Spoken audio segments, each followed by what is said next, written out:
सरकार बने, पूरी महाराष्ट्र का एक एक विधायक बीजेपी के खेमे में जाए, लेकिन असद साहब पूरी ताकत से, अकबर साहब पूरी ताकत से बीजेपी का विरोध करेंगे और करते रहेंगे। आप लोगों से साथ चाहिए, आप लोगों से इस बात का साथ चाहिए कि आपकी ताकत मजलिस इत्तेहादुल मुस्लिमीन की ताकत, आपकी ताकत हम सब की ताकत है, आपकी ताकत आपके विधायक की ताकत है। आप लोग इसको छोटा चुनाव या 2-4-10 दिन का चुनाव मत मानिएगा। क्या आपके आने वाली नस्लों के, आपके आने वाले बच्चों के मुस्तकबिल का चुनाव है। मुझे बताया गया कि यहाँ एक बहुत बड़ी प्रॉब्लम है ड्रग्स की। कितने लोग इसको प्रॉब्लम मानते हैं? ड्रग्स, हाथ उठाइए एक बार। कुछ कहना जा रहा हूं इसलिए कह रहा हूं आपसे, कितने लोग प्रॉब्लम मानते हैं इसको? कितने लोग मानते हैं प्रॉब्लम है? साइड में हमारे पुलिस वाले भाई खड़े हैं। अगर चूहा मंत्री जी के घर से चीनी चोरी कर ले या मंत्री जी के घर का गेहूं चोरी कर ले तो महाराष्ट्र की पुलिस इतनी तेज है कि चूहे को पकड़ लाएगी। लेकिन इतने लोगों की प्रॉब्लम ड्रग्स की आपको नहीं दिखाई पड़ती सर। हम आएंगे चले जाएंगे।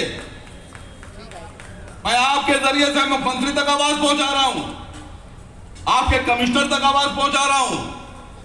और अगर कोई मीडिया का आदमी है यहां वीडियो बना रहा है तो वो भी बनाए।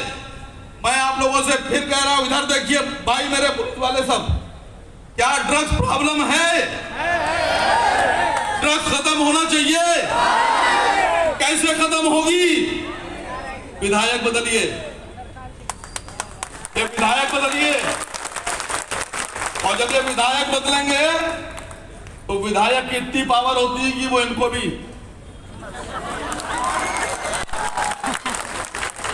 सब ठीक हो जाएंगे बिल्कुल। और अगर अपने बच्चों को आप ड्रग्स से आजादी दिलाना चाहते हैं, ड्रग्स माफिया से आजादी दिलाना चाहते हैं अपने इलाकों को, वो आप चाहते हैं कि आपके बच्चे पढ़े लिखे अच्छे बने और पुलिस बने तो विधायक बनाइए। अगर आपने विधायक अपना नहीं बदला और खराब विधायक बनाते रहे तो बच्चे पुलिस नहीं बनेंगे, ड्रग माफिया बन जाएंगे। ड्रग्स की लड़ाई आपकी लड़ाई है, अपने बच्चों की लड़ाई पहले आप शुरू कीजिए, आपके पीछे दुनिया खड़ी हो जाएगी। हम सब आपकी लड़ाई लड़ने को तैयार हैं, लेकिन आप तो खड़े होइए। आप खड़े होने को तैयार नहीं। मैं देखता हूं कि जहां उद्धव साहब रहते हैं वहां पानी की प्रॉब्लम नहीं है प्रॉब्लम? आपके यहां पानी की प्रॉब्लम है? तो उद्धव साहब के इलाके में क्यों नहीं है? उद्धव साहब के इलाके में नहीं है, शिंदे साहब के इलाके में नहीं है, अजीत पवार के इलाके में नहीं है, बड़े बड़े लोग अंबानी अडानी के इलाके में नहीं है। आपके इलाके में क्यों है? आप कमजोर लोग हैं, आपका कोई नेता नहीं, कोई कमांडर नहीं है, आपसे डर नहीं है उनको। आप जिसको भी जिता के भेजते हैं वो सब उनसे जाके मिल जाते हैं। आपको चाहिए कि आप ऐसा विधायक जिता के भेजिए जो उनसे ना मिले, वो आपके साथ खड़ा रहे और आपकी आवाज बने और आपकी लड़ाई लड़े। मैं बता रहा हूं आपसे, आपके इलाके की सारी प्रॉब्लम दूर हो जाएंगी।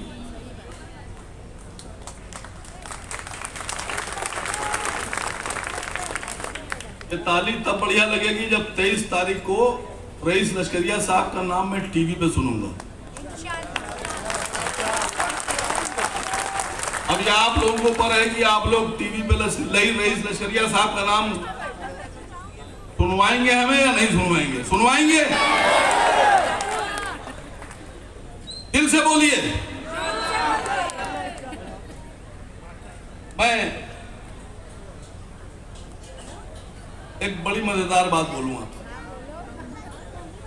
एक साहब हैं, एक साहब क्या बहुत से साहब हैं, 20 रुपए का 15 रुपए का खाना बांटेंगे और धर्म के ठेकेदार बन जाएंगे। साहब नारा लगाओ तो नारा लगाओ तो खाना देंगे। अरे रख लो अपना खाना अपने पास, तुम्हारे बीवी बच्चों को काम आएगा, तुम्हारा खाना नहीं चाहिए। मुसलमान का दिल बहुत बड़ा है। हमारे पैगंबर की हम लोगों को एक सीख है। हमारे पैगंबर ने हम सबको सिखाया है कि अपने पड़ोस में जाकर देखो, अगर तुम्हारा पड़ोसी भूखा है तो पहले उसको खाना खिलाओ, बाद में खुद खाओ। पड़ोसी का धर्म मत देखो, कोई भी धर्म का हो, किसी मजहब का हो। तुम्हारा भाई अगर तुमसे दूर रहता है और तुम्हारा पड़ोसी गैर मुस्लिम है और तुम्हारे करीब में रहता है, तो पड़ोसी का पेट पहले भरो, भाई का पेट बाद में भर देना। क्या है इस्लाम? और 20 रुपए का खाना बांटते हो, बहुत बड़े ठेकेदार बने हो इस्लाम कि हम इस्लाम को बुरा कहेंगे। इस्लाम बुरा है। 1 करोड़ से ज्यादा हमारे गैर मुस्लिम भाई मिडिल ईस्ट में रहते हैं, सऊदी अरब में, दुबई में, कतर में, दोहा में, बहरीन में। आपको पता है 50 साल में एक बार भी, छोड़िए आज तक एक बार भी कोई किस्सा सामने नहीं आया, कोई खबर नहीं आई कि कभी किसी शेख ने ये कहा हो कि हमसे तनख्वाह ले रहे हो तो नारा लगाओ। कभी किसी मुसलमान शेख ने, किसी मुसलमान ने ये नहीं कहा तुम हमारे इलाके में दुकान चलाते हो तो नारा लगाओ। कभी किसी मुसलमान ने, कभी आपने खबर किसी टीवी में नहीं सुनी होगी हिंदुस्तान की खबरों के अलावा कि कभी किसी मुसलमान ने किसी को ये कहा हो तुम नारा लगाओ वरना हम तुमको मारेंगे। यह है इस्लाम। इस्लाम सीखने वाला मजहब है। आप बताते हो इस्लाम।